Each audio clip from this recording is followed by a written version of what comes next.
పిల్లలు, ఈ రోజు నుంచి మనం రోజుకు ఒక కథ చెప్పుకుందాం, సరేనా? అనగనగా ఒక ఊర్లో ఒక తెల్లని పావురము, ఒక నల్లని కాకి ఉన్నాయి.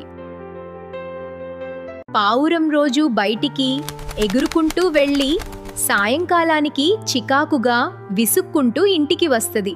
అందరూ నాకు రాళ్లు వేసి కొడుతున్నారు, నన్ను పట్టుకోవాలని చూస్తున్నారు అని రోజూ విసుక్కుంటూ ఉంటది. ఇంకో పక్క కాకి ఉంది కదా, దానికి అసలే ముక్కు వంకర, కాళ్ళు వంకర.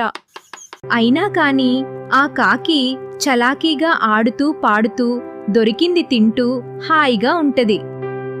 ఒకరోజు పావురం కాకి దగ్గరికి వచ్చి, నీకు కాలు వంకర, ముక్కు వంకర, అందరూ నిన్ను అసహ్యించుకుంటూ ఉంటారు, కాని నువ్వు ఇంత సంతోషంగా ఎలా ఉంటున్నావ్ అని పావురము కాకిని అడిగింది.